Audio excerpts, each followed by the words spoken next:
Okay, good morning. It is Monday, November 14th. We're halfway through November. We've only got a few weeks left in 2022. Moving right along. World keeps turning, as it should. So we will first start off by reviewing the robber barons assignment. Shalmara and Svetlana, great work. You've already got a head start on that. Excellent job. So you'll be the leaders in this, because the second thing I'm going to do is give a tutorial for Google Slides. And both Svetlana and Shalmara have already started making their slides. So the two of you can teach the class for that bit, if you so desire. Then we'll practice making individual slides in a breakout room. That's right there. And then we're going to do a little listening assignment about an entrepreneur in Ghana named Bright Simmons.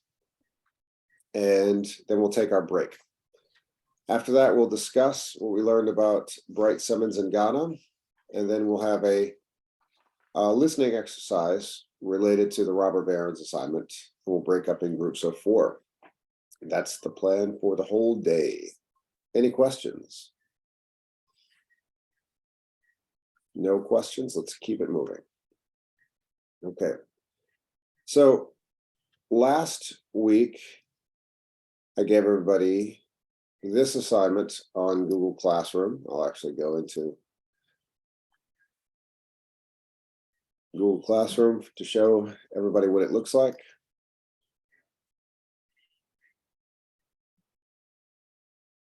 So there it is. So last week I posted a new assignment, titled it Robber Barons Around the World. And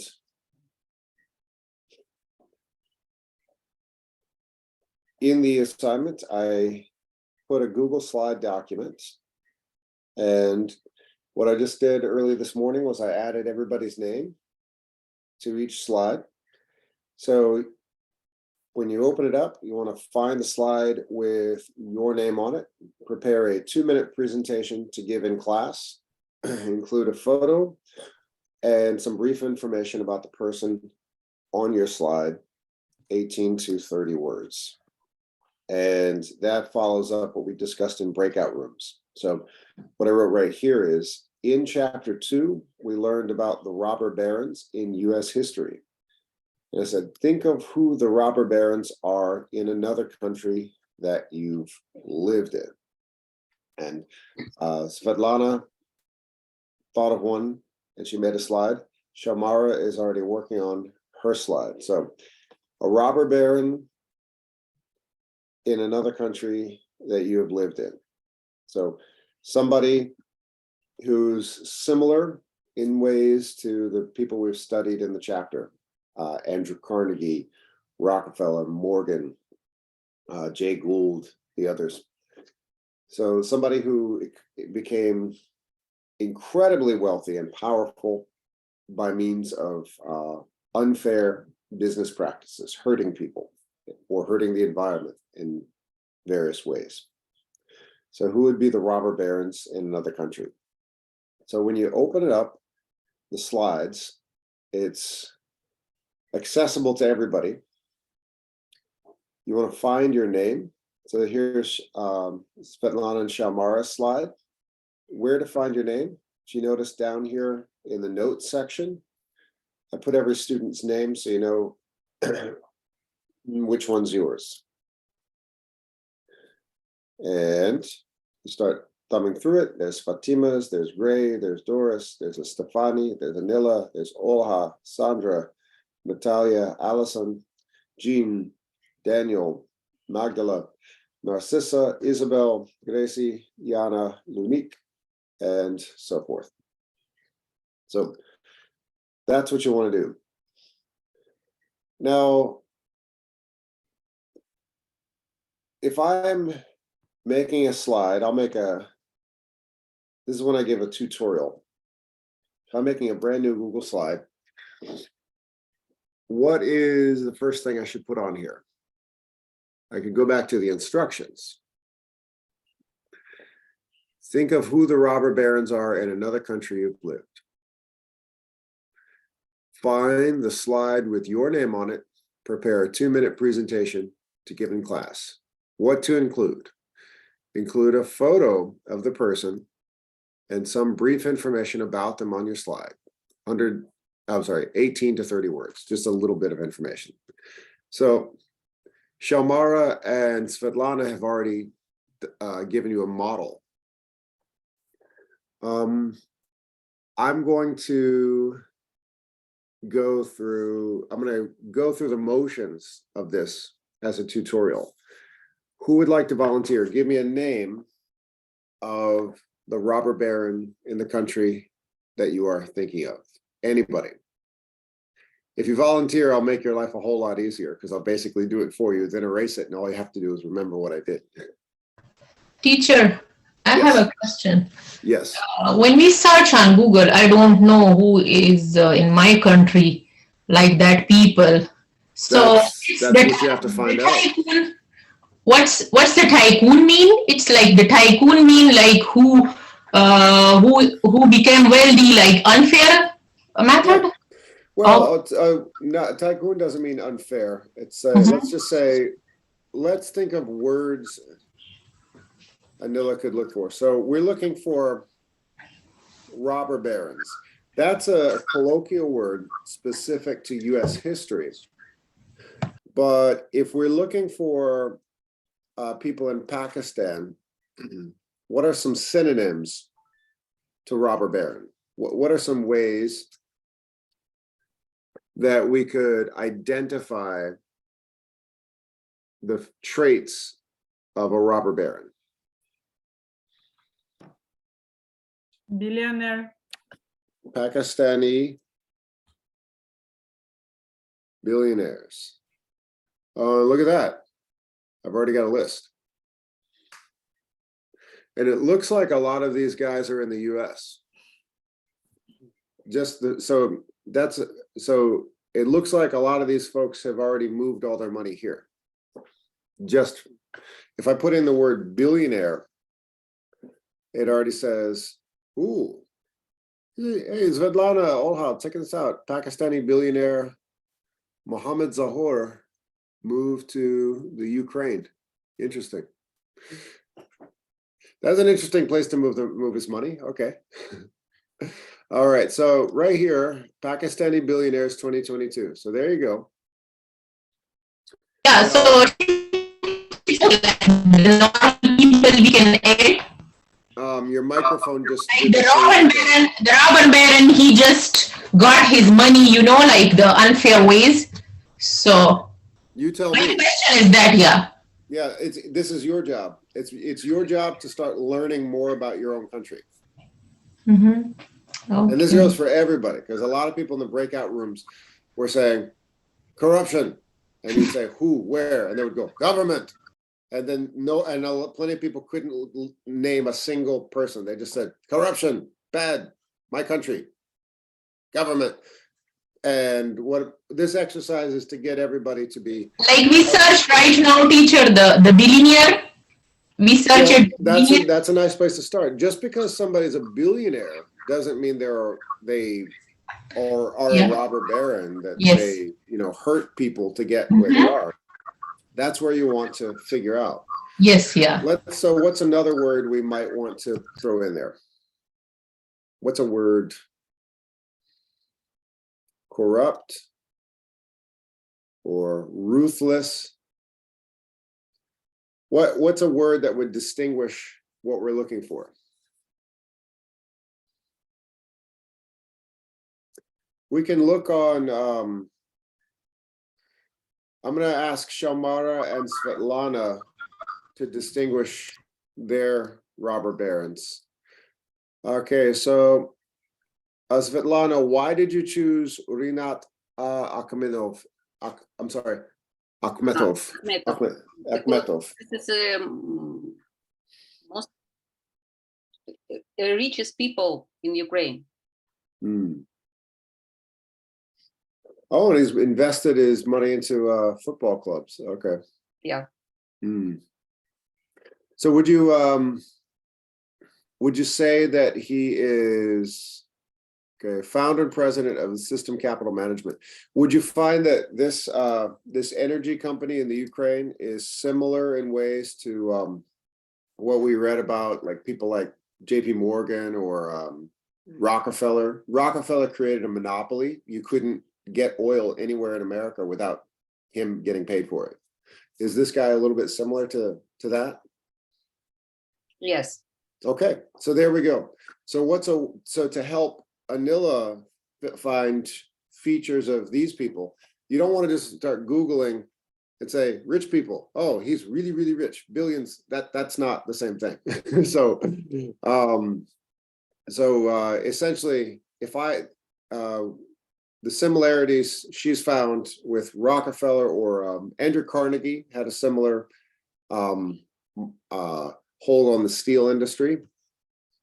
So people who are monopolize a business. So Anila, now that I've gotten closer to billionaires in Pakistan, what's a word that I could use in my search to find out more?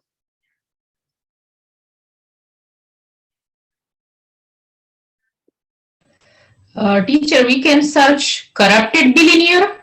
Sure, there you go. Or can anybody think of another word to throw in there?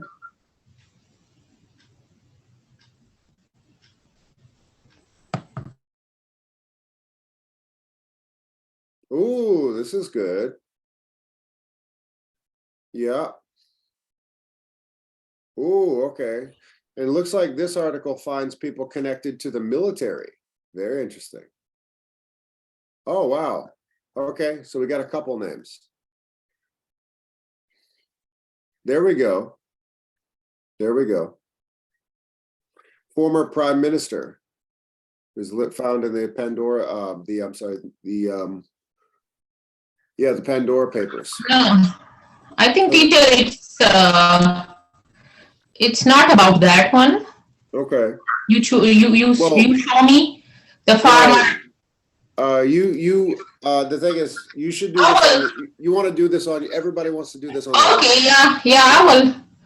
I want to just ask the search. What should I search? Because I don't know about. You can also use words like ruthless, scandal, things like that, and that would be a good place to start. Just for sake of showing people how to use the Google Slides for this assignment, Daniel, do you have a robber baron figure from Haiti that you're going to present about?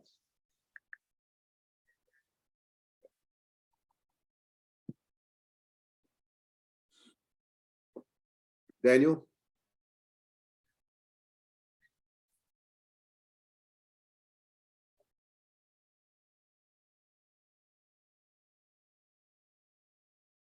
Okay, I'm gonna do a quick check to see who's here. Hello? Okay. Hello? Yes, you're here. I thought you were. Yeah, Okay, good, yeah. good. So yeah, did you hear my question? No, I don't hear Okay, you. so who are you going to do your presentation about?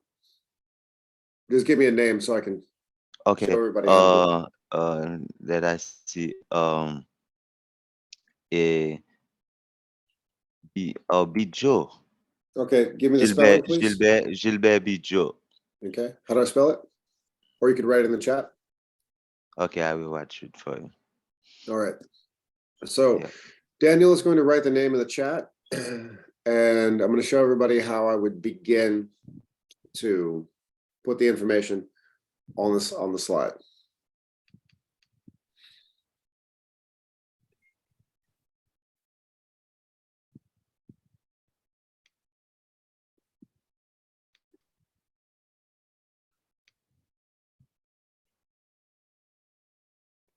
Oh, yeah.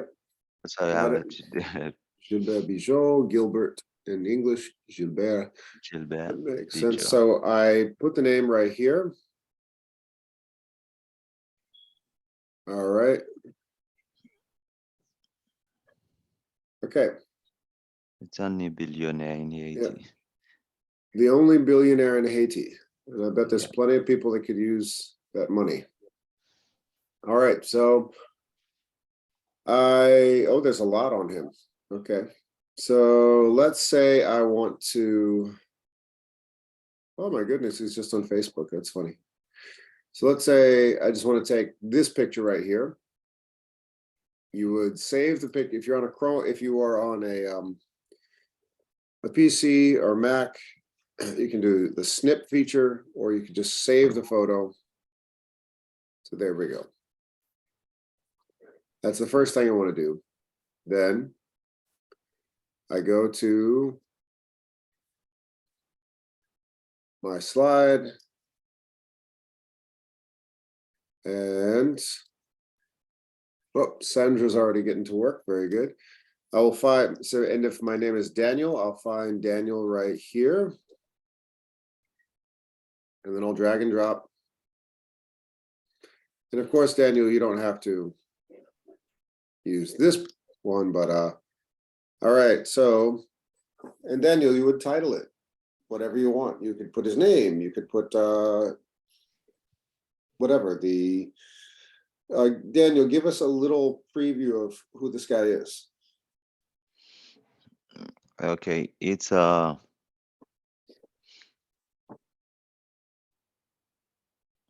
he's a businessman. He's a businessman, and he found a group. They say they call it GB group and our GB group.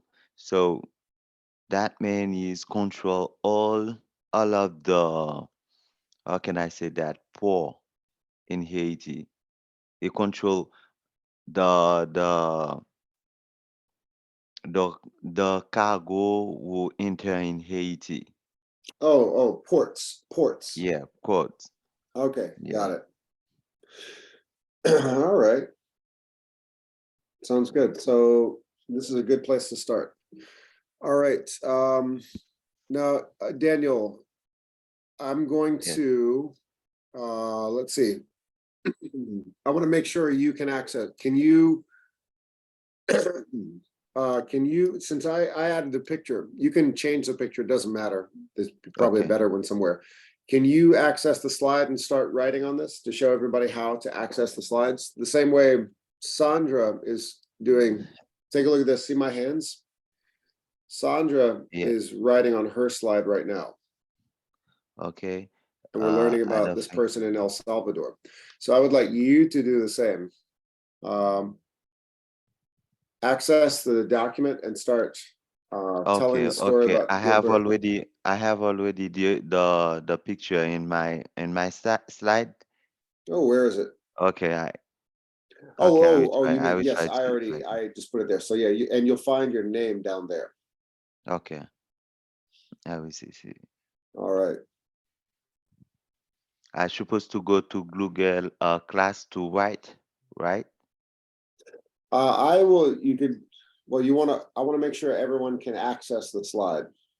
Okay. So everybody, I'm going to put this, it's on Google Classroom, but I'm going to make sure that everybody has access to this. So everybody should be able to access their slide, find their name, and start making their own slide. So everybody take a look in the chat. Okay, when you click that, you should have access to the whole document. It's a big shared document. So everybody look into the chat right now and then access the document, and you can start, and everybody can start getting to work. Okay, I find it. Beautiful. Yeah.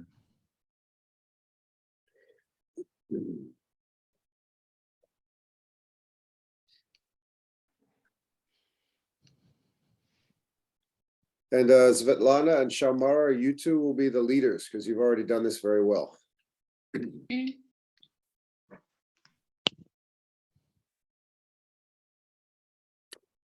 So Sandra, looking good. Just remember to leave space for a photo.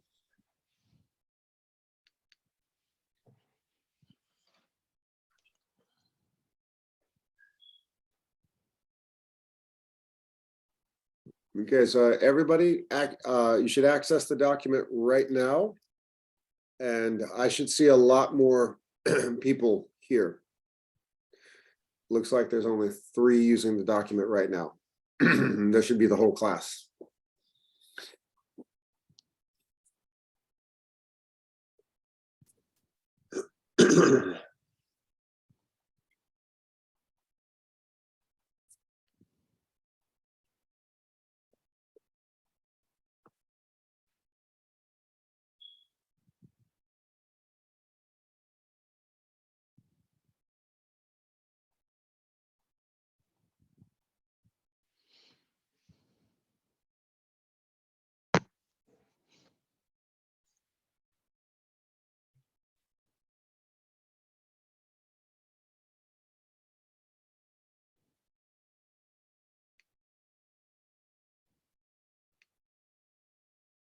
Yeah, good. I see 2 more have joined.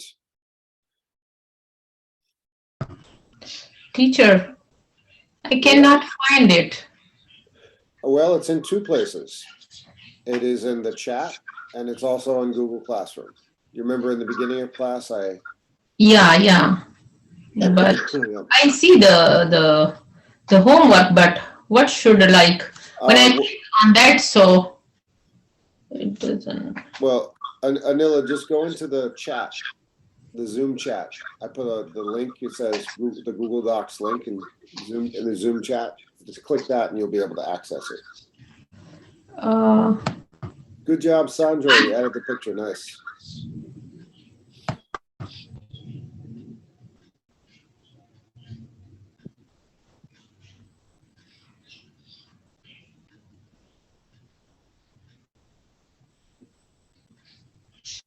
Can you see this? What I sent to everybody?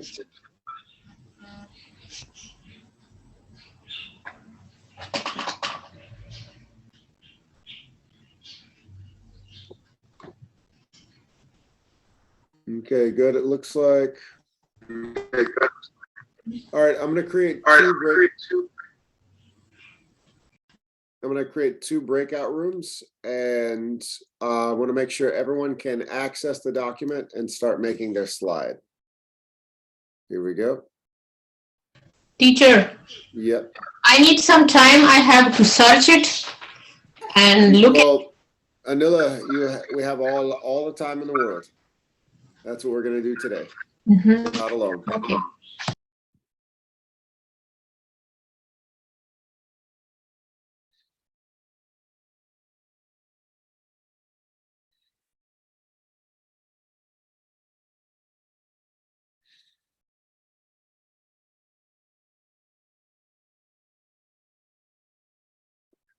All right, everybody. I am making 2 breakout rooms. Everyone in the breakout room, you should be able to access your document and begin to make your slide. Here we go.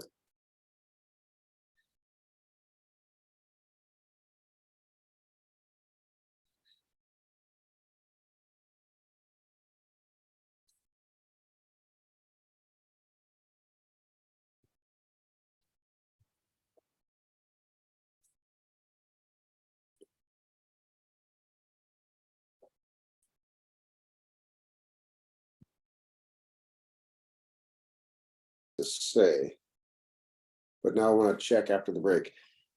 What does everybody think? Do we need government for consumer advocacy, or is something like this enough? Whole House says it's not enough. What does everybody else think?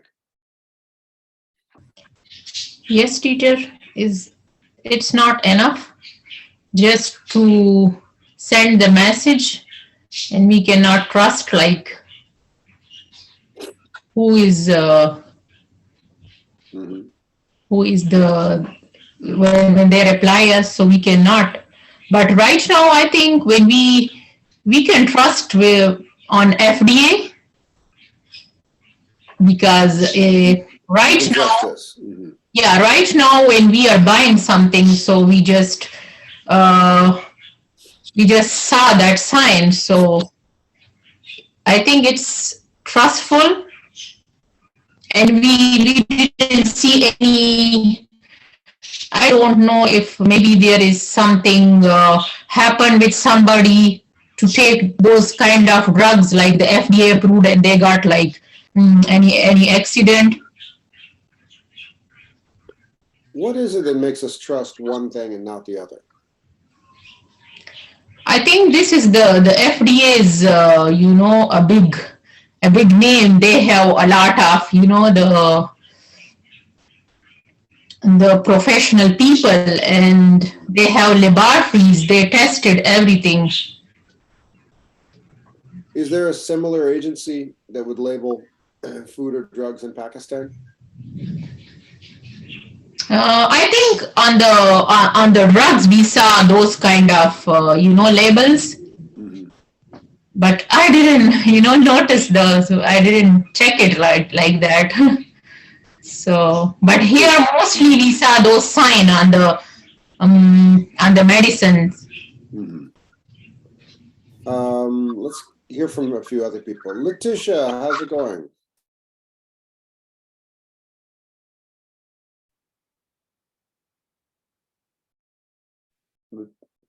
There you are. Hi, Letitia. Hi. So I want to ask you the same question. Do we need government for consumer advocacy, or is something like this enough?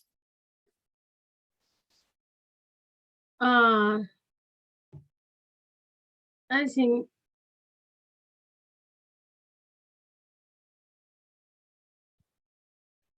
is it I need advocacy because we need more information about the medicine. Okay. So you would prefer something like this, or you would prefer a government label? The government label. Okay. Letitia, is there something, is there a similar government agency where where you're from to this or to this? Yes. Anything? The same. Okay. Do people generally trust it? Sometimes. Oh. Tell us why. Why sometimes yes, sometimes no.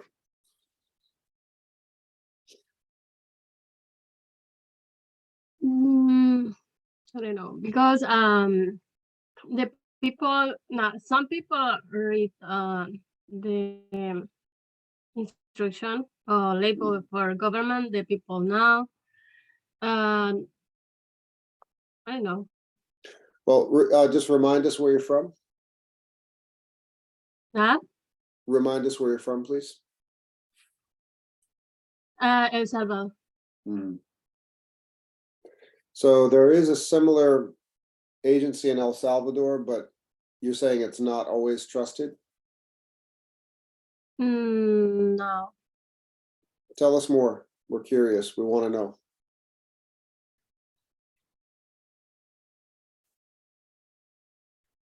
I know you want me to leave you alone so you can stop speaking English, but that's the whole point of the class. So tell us more.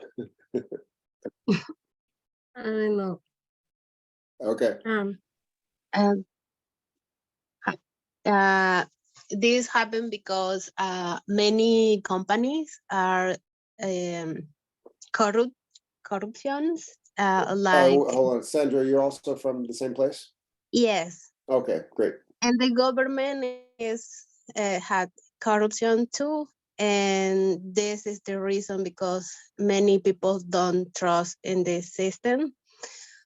But many people trust for the same reason, because they think in my country we had a phrase, lo que no te mata te hace más fuerte, and it's you don't die, it's okay, you are strong. I love it. Yeah. So Sandra, thank you so much for sharing that. This whole system that we have, and this essentially this is what we're talking about, is about public trust. It took generations for the FDA and the USDA to build public trust for Americans to look at a product and say, okay, this is not going to kill me, I will buy it. It wasn't always the case. And when you cannot trust government, this is an alternative. Sandra, what do you think about this system created by Bright Simons in Ghana? I like it, honestly, because this not created for government, is created for people, and people take care about themselves. I think. Yeah. In many situations, you cannot trust the government, and you have to work, Yeah. have a workaround. And in this video, I like because he is talk about people created. People is take care about many people, Okay. no government. So Letitia and Sandra, you have your own reasons to doubt anything approved by government in El Salvador. But what about living here in the US? When you see something that says, if you buy medicine that says FDA approved, do you think, wait a minute, is that enough? Or do you think, okay, I trust the government here? I don't know. I don't trust. I don't know. It's good to Because be skeptical. It's good to keep using your brain. yeah, that's the reason. I keep my doubts to my country. All right. Nice. Okay. Let's see. Let's hear at least one more perspective. So we've heard from Olha, Anila. Well, or we could say, I'm just going to say regional. We've heard, we've gone to Pakistan, we've gone to the Ukraine, we've gone to El Salvador. Anywhere else we can go to look at this this concept of trust and consumer advocacy. Lunique, I'm curious what you think. Well,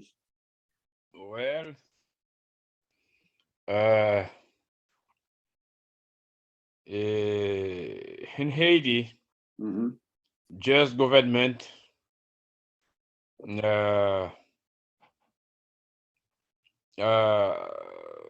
control the health system. And the reason in Haiti, you can find anywhere in the streets, the pharmacies, the people in the public place. Yep. Sell medicines. There are no control in Haiti for the medicine. No control.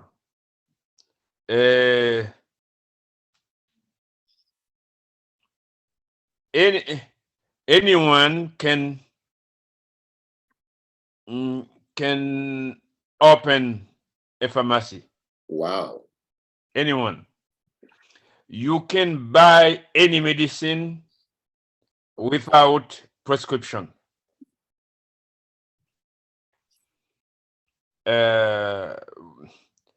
We cannot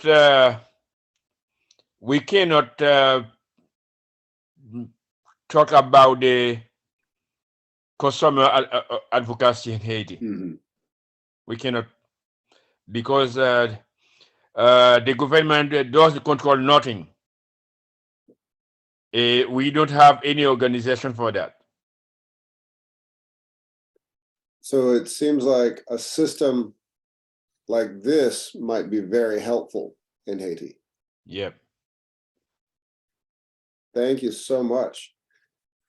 What you're describing, where government has zero advocacy, zero intervention, with food and drugs. By example, you can buy, the people buy expired medicine because a lot of people are very analphabet. He Say can't it again. he What's that? can't he can't read the notice. Illiterate. They buy expired medicine Hmm. every time. Wow. So a system like this definitely could be useful in that situation. Yes. What Lunique is talking about, where government takes a hands-off role in consumer advocacy, I went back to this slide because this is, say, about 125 years ago. That what you're describing pretty much was the attitude of the government. So anyone could essentially open up, create any market for any kind of food or drug, real or fake, expired, dangerous, poisonous, whatever, and just start selling it anywhere in America over 100 years ago. And that is actually what in our chapter, what Theodore Roosevelt was campaigning for when he would eventually pass the Pure Food and Drug Act. So this is a great time to direct everybody to page 35 in the textbook. Now, I apologize. I've taught this lesson from this textbook a few times, so you might see a few notes on my page. So here we go. Page 35, where it says the politics of progressivism.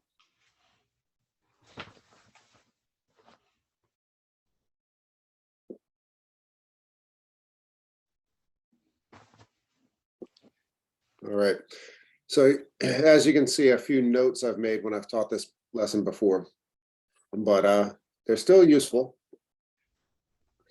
All right.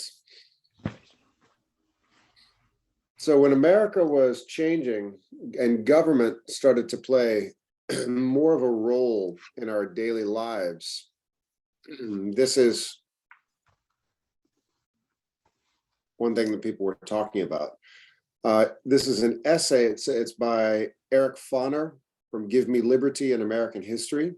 So this would be an essay from a US history textbook. We can look at the first paragraph right here, paragraph 1. Do I have a volunteer reader for paragraph 1? Me, Sandra. Sandra, go for it. Progressivism was an international movement.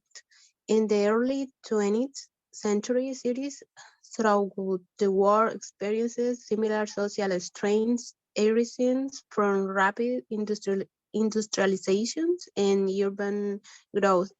In 1850, Paris and London were the only cities whose population exceeded 1 million. By 1900, yeah. 1900, there were 12, New York, Chicago, and Philadelphia in the United States, and others in Europe, Latin America, and Asia. Asia, Facing similar social problems, reformers across the globe exchanged ideas and envisioned new social policies.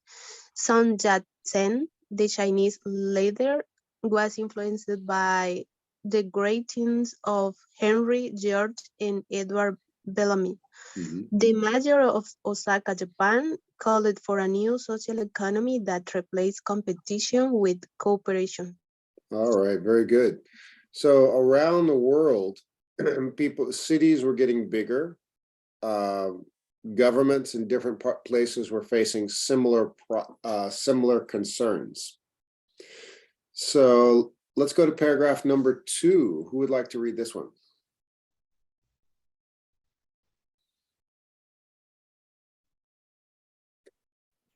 I can read. Go for it. Olha. As governments in Britain, France, and Germany instituted all-age pensions, minimum wage laws, unemployment insurance, and the regulation of workplace safety, American reformers came to believe they had a lot to learn from the old world. The term social legislation, meaning governmental action to address urban problems and the insecurities of working class life, originated in Germany but soon entered the political vocabulary of the United States. Very good, very good. All right, now, now some of you who grew up in the last days of the Soviet Union probably know what the name of these German thoughts, problems and insecurities of working class life. Who is the German writer that would pioneer these ideas about social legislation that would influence governments around the world? I'll give you a hint. It starts with an M.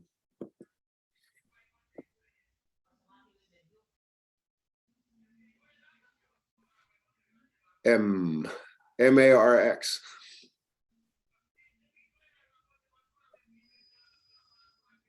Marx. So yeah, so the ideas of this sort of the benefit of the working class, they were coming from Germany, but then they were going to different parts of Europe. And then eventually these ideas would be discussed in the US. Who wants paragraph 3? Me. Go for it, Lunique. Progressives believed that the modern era required a fundamental rethinking of the functions of political authority, whether the aim was to combat the power of giant corporations, protect consumers, civilize the marketplace, or guarantee industrial freedom at the workplace. Progressives sought to reinvigorate Reinvigorate. the idea of an activist, social conscious government. Even in South Carolina, with its strong tradition of belief of local Autonomy. autonomy. Governor Richard I. Meaning urged his constituents, yes, to modify the view of government as a threat to individual liberty, to see it instead as a means for solving the ills of the body politic. Good job, Lunique. This paragraph right here really does capture the two views that are discussed in a lot of American politics and a lot of, I'm just gonna use my hands over the page and discuss the way a lot of people think about their own democracies. So at a time when people really couldn't trust many things, they couldn't trust products they bought, they couldn't trust the companies they worked for, they couldn't trust a lot of things. They were calling upon government to take a stronger control over business and also more control over people in everyday lives. So South Carolina, which has a tradition, is a state that has a tradition of a hands-off approach to government. Government should not interfere with business. Right here, the governor of the state of South Carolina wanted people to change their ideas, saying government is not a threat to individual liberty, but it's a mean for solving problems. So that's a big change in ideas, because a lot of places people would look at government control over business or any aspect of your personal life as straining personal freedom. But gradually Americans started to change everything. They started to say, okay, government is not, choking the life out of people. It's not restricting options. It can actually help. And that's oftentimes a way that's an attitude that shifts and debates over generations. So going back to previous classes, if you want to start a business, you might have an attitude that government should stay away. Let business be business, let government be government. You might have the other attitude that it's the government's job to regulate business closely to benefit everyone. And that's something to think about, because it makes you a capable voter. Here is number 4. Who would like to read paragraph number 4? I read. Go for it, Daniel.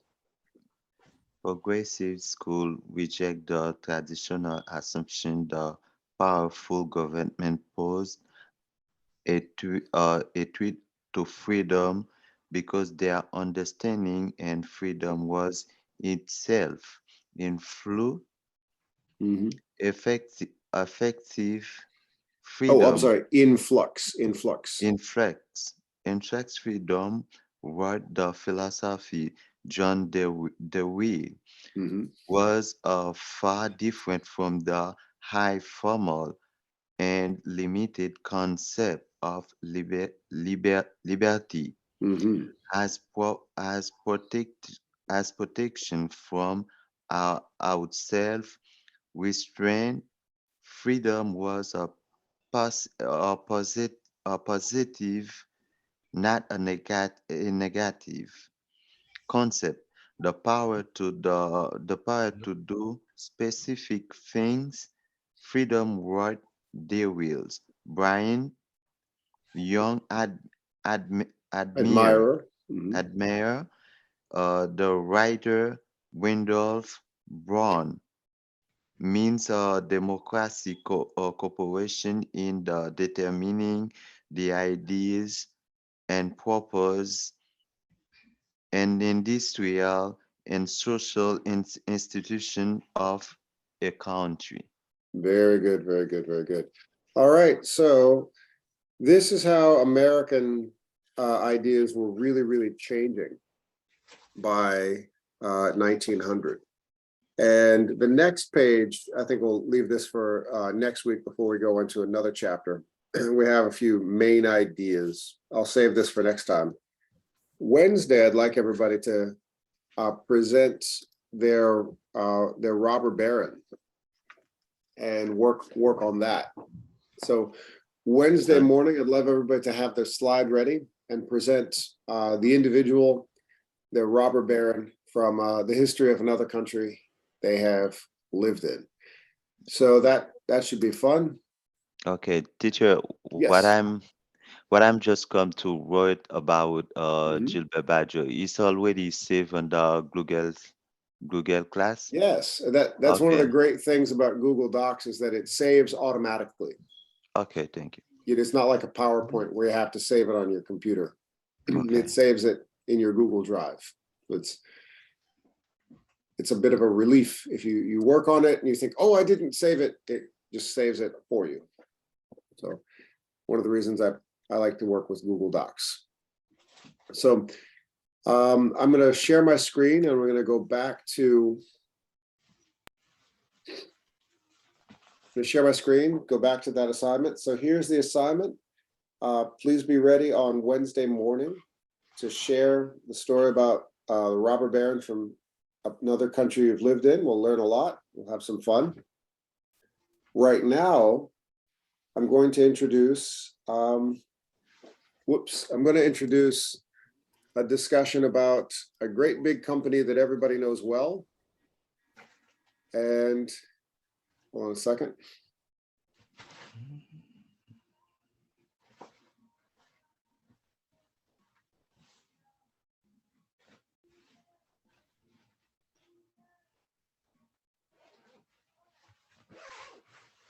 There it is. Tonight, I want to come clean. There it is. So I'm only going to show you the first 5 to 10 minutes of this, and we'll use the rest for discussion on Wednesday. But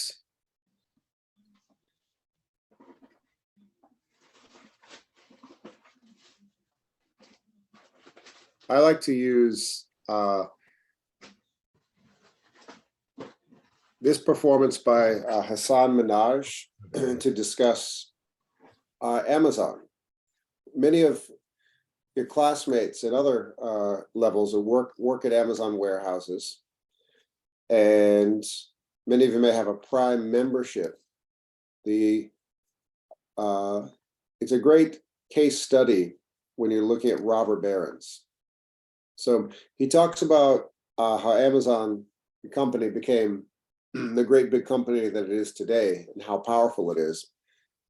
And he makes two statements. The first statement he says is, convenience is the commodity that matters most to our generation.